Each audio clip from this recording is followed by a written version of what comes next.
تو بھائی ایک ایک چیز. پھر وراثت کے مسائل دیکھو یار, کہ محمد صلی اللہ علیہ وسلم تو امی تھے, لکھنا پڑھنا نہیں جانتے تھے. انہیں کیسے پتا چل گیا کہ بیٹے کا دگنا ہونا چاہیے, بیٹی کا آدھا ہونا چاہیے؟ اس لیے کہ بیٹے پہ خرچے زیادہ ہیں. عرب تو بیٹی کو ایک کوڑی نہیں دیتے تھے. ایک طرف غلو یہ تھا کہ بیٹی کا وراثت میں حصہ نہیں ہے, دوسری طرف انگریز نے بیٹی اور بیٹے میں کیا کر دیا؟ بولو بھائی, برابری. اور اپنے لحاظ سے بڑے فنٹر گیری کے, یار ہم نے عورت کو مرد کے برابر کر دیا. برابر نہیں کیا, مرد سے بہت پیچھے دھکیل دیا آپ نے. کیسے دھکیل دیا, بس یہ بیان کر کے میں اپنی بات ختم کرتا ہوں. دیکھو, ایک آدمی کا انتقال ہوتا ہے, وہ مر گیا, بیوہ بھی نہیں ہے کوئی, اس کا ایک بیٹا اور ایک بیٹی, اور وراثت چھوڑی اس نے کتنی؟ 3 لاکھ روپے. اسلام کہتا ہے 2 لاکھ بیٹے کو دو, 1 لاکھ بیٹی کو. بظاہر ظلم ہے کہ یار وہ بھی تو بیچاری اتنا ہی حصہ, یعنی وہ بھی تو اتنی ایسے ہی رشتہ تھا نا جتنا اس کا ہے.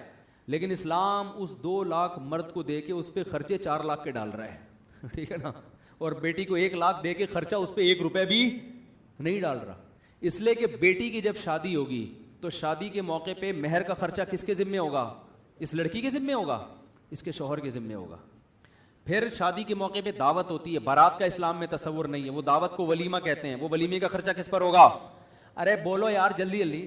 پھر آپ لوگ بھول جاتے ہو, جب شادی ہونے کا ٹائم آتا ہے نا بھول جاتے ہو آپ. پھر باراتوں میں جا رہے ہوتے, کھا رہے ہوتے, طبیعت سے پھوڑ پھاڑ کے آتے ہو, پھر بیان سن رہے ہوتے میرا بارات کے خلاف, اس کو پھوڑ پھاڑ کے آتے ہو طبیعت سے. تو وہ ولیمے کا خرچہ کس کے ذمہ ہے؟ شوہر کے. پھر لڑکی رخصت ہو کے شوہر کے گھر جائے گی, گھر پرووائڈ کرنا کس کے ذمہ ہے؟ شوہر کے. فقہا کہتے ہیں عورت 1 کروڑ روپے کی بھی مالک ہو نا, اربوں خربوں کی بھی مالک ہو, اور شوہر کے پاس دھیلا بھی نہیں ہے, پھر بھی اس کے سارے خرچے کس کے ذمہ ہیں؟ شوہر کے.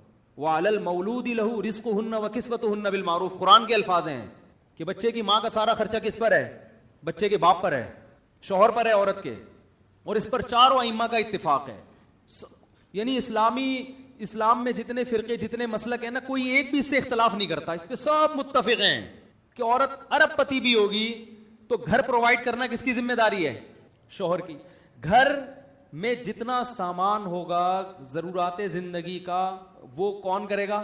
شوہر کرے گا. اس کے جو ابا سے 1 لاکھ ملے تھے وہ ایز اٹ از اس کی پاکٹ میں, بولو نا بھائی, موجود ہے. آگے ڈیلیوری, اس کا سارا خرچہ کس کے ذمہ ہے؟ شوہر کے. بچے کا سارا خرچہ کس کے ذمہ ہے؟ اس کی پڑھائی, اس کو کھلانا. فقہا بیان کرتے ہیں کہ لا یشارکہ فیہ احد, ابا کے ساتھ بچے کے نان نفقے میں کوئی بھی شریک نہیں ہے. یعنی ابا کے علاوہ کسی پہ بھی نہیں ہے یہ خرچہ, نہ بھائی پر, نہ ماں پر, نہ دادی, نہ دادا, نہ نانی, نہ نانا. ٹوٹل آپ کے 14 بچے ہوں, سارا خرچہ کس پر ہے؟ بولو نا بھائی, باپ کے اوپر ہے. تو وہ 1 لاکھ اس کے ابھی تک جیب میں پڑے ہوئے کہ نہیں پڑے ہوئے؟ پھر آگے کے درجنوں مسائل ہیں سارا. تو اس کے 1 لاکھ سے یہ ہوگا کہ اگر یہ نصاب کے برابر پہنچ رہے تو زکوٰۃ واجب ہے, وہ بھی اسی کے فائدے کے لیے, آخرت میں ذخیرے کے لیے. سمجھ میں آ رہی ہے بات؟ اور شوہر کو اس کے مال میں ذرا بھی حق حاصل بولو نہیں ہے, وہ اپنی مرضی سے جہاں چاہے خرچ کرے, یہ اس کا پیسہ ہے. اب آتے ہیں وہ جو جس لڑکے کو 2 لاکھ روپے ملے تھے, اس کو کتنے ملے تھے؟ 2 لاکھ. اس کا کیا ہو رہا ہے بیچارے کا؟ اس نے شادی کی ایسی خاتون سے جس کو اپنے ابا سے 1 لاکھ ملے تھے, ٹھیک ہے نا, اور اس کو اپنے ابا سے کتنے ملے ہیں؟ 2 لاکھ. وہ 1 لاکھ لے کے آئی. سب سے پہلے مہر کا خرچہ. یہ تو آج کل 10-20 ہزار مہر ہیں اونے پونے, ورنہ مہر اسلامی تاریخ میں بہت ہوا کرتے تھے. سب سے پہلا خرچہ کیا ہوگا؟ مہر کا. جہاں جن کنٹریز میں انگریزوں کا اثر نہیں رہا نا, یا ہندوؤں کا ساتھ اختلاط نہیں رہا, آج وہاں عورت کا مہر بہت زیادہ ہوتا ہے. ہندوستان میں مہر کم ہو گیا, پاکستان میں کم ہو گیا, لیکن آپ قبائلی علاقوں میں جاؤ نا جہاں گوروں نے حکومت نہیں کی, وہاں مہر ٹھیک ٹھاک. افغانستان میں جاؤ, وہاں حکومت کی کوشش تو بہت کی ہے مگر حکومت کی نہیں, وہاں عورتوں کا مہر بہت زیادہ ہے. مرد کا بیڑا غرق ہو جاتا ہے بیچارے, دکانیں بک جاتی ہیں, پھر شادی ہوتی ہے, وہ مہر مانگتے ہیں. مہر کیا ہے؟ عورت کو تحفظ, کہ کل چھوڑ دیا تو فری میں, دیکھو فری کی چیز کو چھوڑنا 2 منٹ میں آسان, 8-8 10-10 لاکھ کم سے کم مہر ہے وہاں.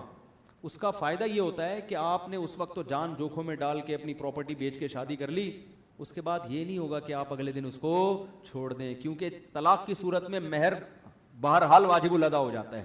کیونکہ طلاق سے پہلے تو عورتیں اکثر مہر مانگتی نہیں ہیں کہ چلو میاں تم ہمیں بھی خرچ کر رہے ہو, مانگ لے تو ان کا حق ہے, لیکن طلاق کے بعد تو فوراً ادائیگی.